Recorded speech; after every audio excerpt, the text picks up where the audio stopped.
नमस्कार, मैं हूं सिकता देव। भारत के अंतरिक्ष यात्री शुभांशु शुक्ला ने इतिहास रच दिया है। शुभांशु ने नासा के केनेडी स्पेस सेंटर से एक्सियम 4 मिशन के जरिए दोपहर 12:01 पर उड़ान भरी। शुभांशु के साथ अमेरिका, पोलैंड और हंगरी के 3 और एस्ट्रोनॉट हैं। ये सभी गुरुवार को इंटरनेशनल स्पेस स्टेशन यानी कि ISS पहुंचेंगे। 3 अप्रैल 1984 को राकेश शर्मा ने अंतरिक्ष यात्रा की थी। उसके 41 साल बाद शुभांशु अंतरिक्ष यात्रा करने वाले पहले भारतीय हैं। लिहाजा देश के लिए बहुत बड़ा मौका है। 14 दिन के स्पेस मिशन पर निकले शुभांशु 7 प्रयोग भी करेंगे। हम आपको उन प्रयोगों के बारे में बताएंगे, लेकिन सबसे पहले बात 120 मिनट के सुपर सस्पेंस की। ये रिपोर्ट देखिए। 3, 2, 1, ignition and lift off. 3 nations, a new chapter in space takes flight. Godspeed AX4. Ich habe den Punkt edit na job nita gravitation atom. चला दूँ।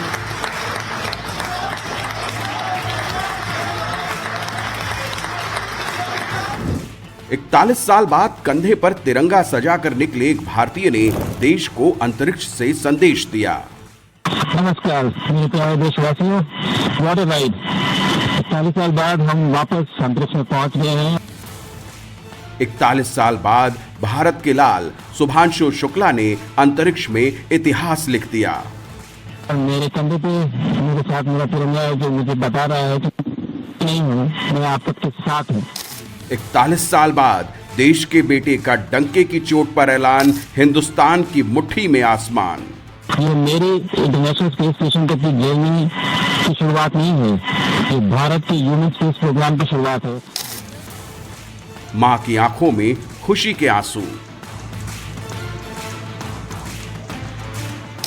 गर्व से दमकता पिता का चेहरा।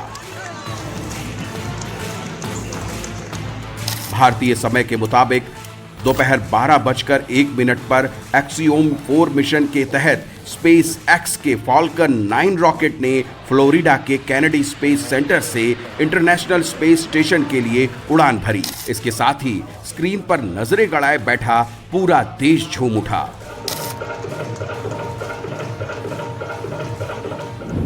साल 1984 में स्क्वाड्रन लीडर राकेश शर्मा ने सोवियत मिशन के तहत अंतरिक्ष यात्रा की थी। उसके 41 साल बाद किसी भारतीय गगन यात्री ने पहली बार अंतरिक्ष की बुलंदियों को चूमा। इंडियन एयरफोर्स के group captain Shubhanshu Shukla axiom 4 mission के पायलट की हैसियत से अपने 3 सहयोगियों के साथ इंटरनेशनल स्पेस सेंटर की तरफ बढ़ते जा रहे हैं।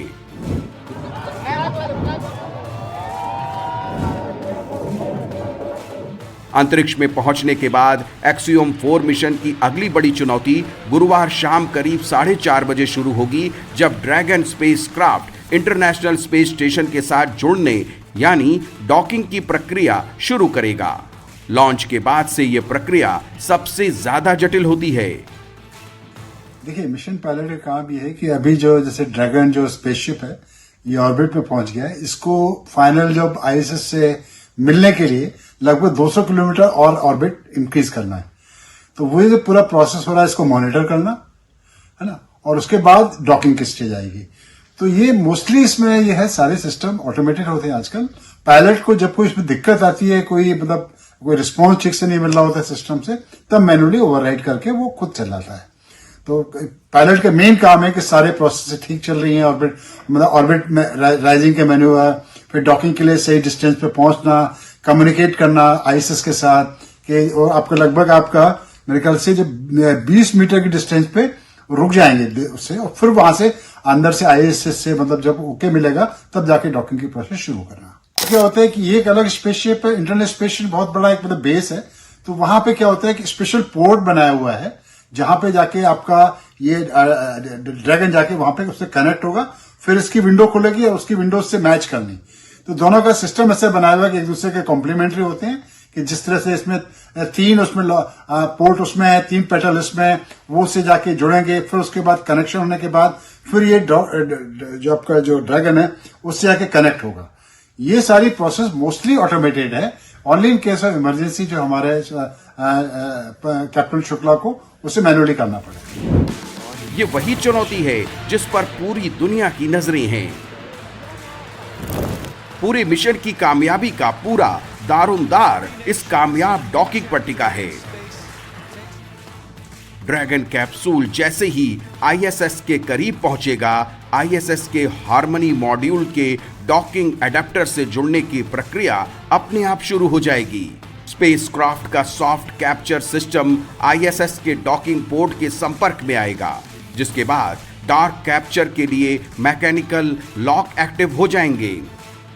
डॉकिंग के दौरान ड्रैगन आईएसएस और स्पेसक्राफ्ट का अलाइनमेंट ठीक रहे, यानी वो एक सीध में रहे, इस पर ड्रैगन कैप्सूल के सेंसर और कैमरा सिस्टम की नजर रहेगी।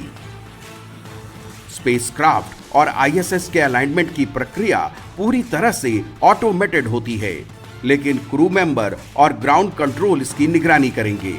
डॉकिंग पूरी होने के बाद स्पेसक्राफ्ट और आईएसएस के बीच का प्रेशर एक बराबर किया जाता है। इसके बाद हैच यानी दरवाजे खुलेंगे और इसके साथ ही चारों अंतरिक्ष यात्री स्पेस स्टेशन में प्रवेश कर जाएंगे।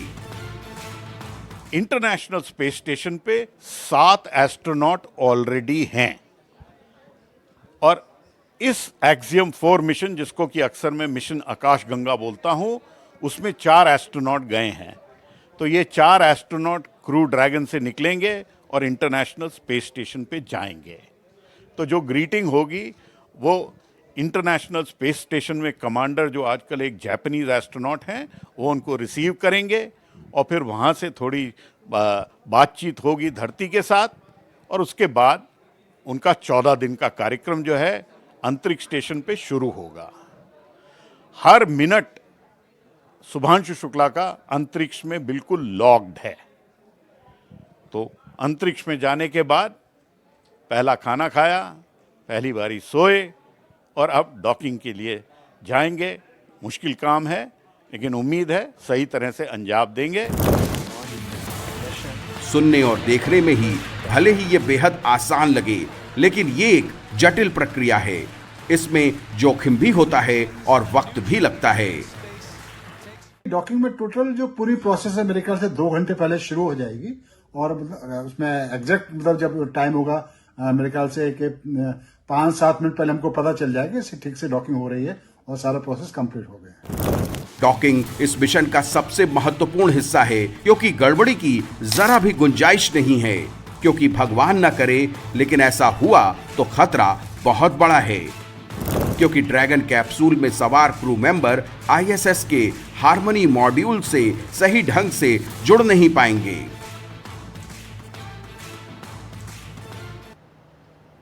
तो एक्सियम 4 स्पेस मिशन अंतरिक्ष से जुड़े रिसर्च के नए दरवाजे खोलेगा, इसलिए इस मिशन पर पूरी दुनिया की निगाह है।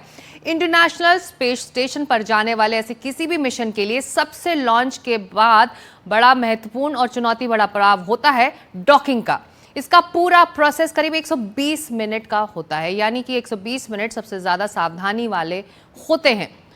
ये वो समय होता है जब स्पेसक्राफ्ट इंटरनेशनल स्पेस स्टेशन के साथ जुड़ता है। ड्रैगन कैप्सूल जब इंटरनेशनल स्पेस स्टेशन से जुड़ेगा, तब स्पेस स्टेशन की रफ्तार करीब 27,600 किलोमीटर प्रति घंटे की होगी। ये AK-47 राइफल से निकलने वाली गोली की रफ्तार से भी 10 गुना ज्यादा होगा। इतनी रफ्तार की सोचना मुश्किल। स्पेस स्टेशन से जुड़ने के लिए ड्रैगन स्पेसक्राफ्ट को भी इसी रफ्तार पर आना होगा, यानी उसे भी 27,600 किलोमीटर प्रति घंटे की रफ्तार पर आना होगा। इसके बाद दोनों की जो रिलेटिव वेलोसिटी है, यानी कि सापेक्ष वेग 0 होगा, लेकिन ऐसा कई चरणों में धीरे धीरे किया जाएगा। इसके बाद दोनों एक दूसरे से जुड़ पाएंगे। हमने बीते दिनों देखा कि इसरो ने अपने स्पेसडेक्स मिशन के तहत 28,000 किलोमीटर प्रति घंटा की रफ्तार से उड़ रहे 2 सैटेलाइट्स को आपस में इसी तरह जोड़ा था। जिस इंटरनेशनल स्पेस स्टेशन से ड्रैगन स्पेसक्राफ्ट को जुड़ना है, वो उससे काफी बड़ा है। आईएसएस का वजन 4,20,000 करीब किलो है, जबकि ड्रैगन कैप्सूल का वजन सिर्फ 8,000 किलो है। अब आपको अंदाजा होगा कि 27,600 किलोमीटर प्रति घंटे की रफ्तार से उड़ रहे इन दोनों को अंतरिक्ष में जोड़ना, यानी कि डॉकिंग, कितनी बारीकी वाला काम है। इसमें गलती की जरा भी गुंजाइश नहीं होती है, क्योंकि अगर ऐसा हुआ तो ड्रैगन कैप्सूल में सवार अंतरिक्ष यात्रियों को इंटरनेशनल स्पेस स्टेशन में एंट्री भी नहीं मिल पाएगी। और ऐसा करे, भगवान ना करे कि ऐसा हो, क्योंकि ऐसा होने पर क्या क्या हो सकता है। ड्रैगन कैप्सूल को ISS के आसपास मंडराना पड़ सकता है। सबसे पहला तो असर यही होगा, इससे ड्रैगन कैप्सूल के ईंधन और ऑक्सीजन की खपत बढ़ जाएगी। ड्रैगन कैप्सूल में 7 दिनों के लिए लाइफ सपोर्ट सिस्टम है। इसका मतलब यह है कि अंतरिक्ष यात्री आपात स्थिति में 7 दिन तक ही सुरक्षित रह सकते हैं। यह बड़ी बात है। इस दौरान अंतरिक्ष यात्रियों को ISS के साथ मैनुअल डॉकिंग की कोशिश करनी होगी, लेकिन किसी तरह की बाधा आए तो मिशन कंट्रोल स्पेसक्राफ्ट को लौटने का आदेश दे सकता है। हालांकि इसकी आशंका काफी कम होती है, क्योंकि आज साइंस काफी तरक्की कर चुका है। हालांकि ऐसे कई वाकये हुए हैं जब डॉकिंग में समस्याओं का सामना करना पड़ा है, जैसे कि 1967 में सोवियत संघ के सोयूज 1 मिशन में अंतरिक्ष यात्री व्लादिमीर कोमारोव को सोयूज 2 के साथ कक्षा डॉकिंग का टेस्ट करना था, लेकिन सोयूज 1 का एक सोलर पैनल नहीं खुला और कोमारोव को मिशन रद्द कर पृथ्वी पर वापस लौटने को कह दिया गया था। 1968 में सोवियत के सोयूज 3 को बिना चालक दल के सोयूज 2 के साथ डॉकिंग करनी थी, लेकिन डॉकिंग सिस्टम में खराबी की वजह से इनका अलाइनमेंट नहीं हो पाया और सोयूज 3 को बिना डॉकिंग के लौटना पड़ा था। तो शुभांशु शुक्ला की जो अंतरिक्ष यात्रा है वो अपने साथ आम, पापड़, मूंग दाल और हलवा और गाजर का हलवा भी ले गए हैं। चलिए, तो ये तो खाने पीने की चीजें हैं, इसलिए बात समझ में भी आती है, लेकिन इन सब के अलावा वो अपने साथ कुछ ऐसी चीजें भी ले गए हैं जो आपको हैरान कर सकती हैं। शुभांशु अपने साथ मूंग और मेथी के बीज ले गए हैं। उनके साथ एक खिलौने वाला हंस भी है। सवाल ये है कि इन चीजों का वो करेंगे क्या? इसी की पड़ताल करती ये हमारी रिपोर्ट। 538 करोड़ का टिकट, 28 घंटे का सफर, इंटरनेशनल स्पेस स्टेशन में 14 दिन का स्टे। सवाल है कि इसके बाद जब शुभांशु शुक्ला धरती पर लौटेंगे तो अपने साथ क्या लाएंगे? इसका जवाब है 7 वैज्ञानिक प्रयोग, उनसे जुड़े अनुभव और इन प्रयोगों के ऐसे नतीजे जो आने वाले वक्त में बेहद कारगर साबित हो सकते हैं। शुभांशु शुक्ला अंतरिक्ष में बूस्टर मेडिसिन पर रिसर्च करेंगे। उन पर पूरे देश की उम्मीदें टिकी हैं, क्योंकि it's a historic event that is about to happen and we are so proud of our former student. It's a problem for Indians and it inspires me to become a space scientist. I was very thrilled. I was very excited by seeing the moment. I was thrilled to see that it went very good. It was very proud moment for our country. अंतरिक्ष में microgravity के चलते अंतरिक्ष यात्रियों की मांसपेशियां कमजोर हो जाती हैं और वो इसके कारण और उपचार पर रिसर्च करेंगे। जैसे होता है कि वहां पर जो अंतरिक्ष यात्री अंतरिक्ष में जाते हैं तो उनकी मसल्स में काफी दिक्कतें पैदा होनी शुरू हो जाती है, क्योंकि वहाँ पे माइक्रोग्रेविटी एनवायरनमेंट है। धीरे धीरे मसल वीक होनी शुरू हो जाती हैं। तो एक ऐसे मेटाबॉलिज्म बूस्टर मेडिसिन के ऊपर एक टेस्ट करने वाले हैं। इसके अलावा वो अंतरिक्ष में फसल उगाने पर रिसर्च करेंगे। ये प्रयोग 6 फसलों की बीजों पर किया जाएगा। साथ ही टार्डिग्रेड्स, जिन्हें वाटर बियर भी कहा जाता है, उस पर भी रिसर्च करेंगे। ये वो छोटे जीव हैं जो हाई टेम्परेचर, रेडिएशन और अंतरिक्ष के वैक्यूम में भी जीवित रह सकते हैं।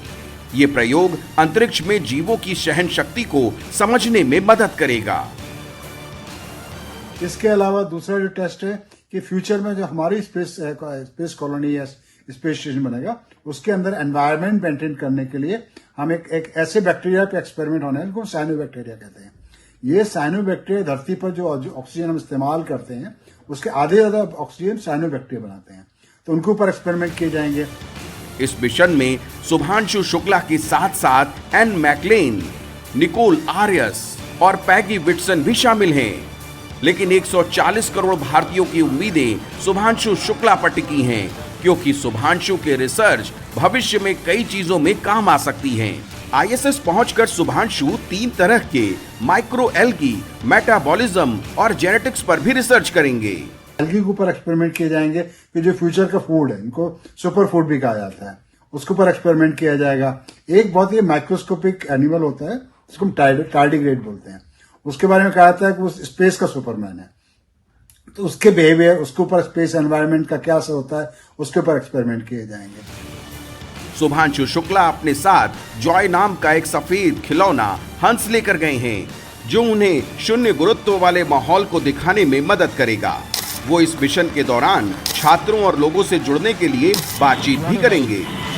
40 साल बाद हम वापस अंतरिक्ष में पहुंच गए हैं।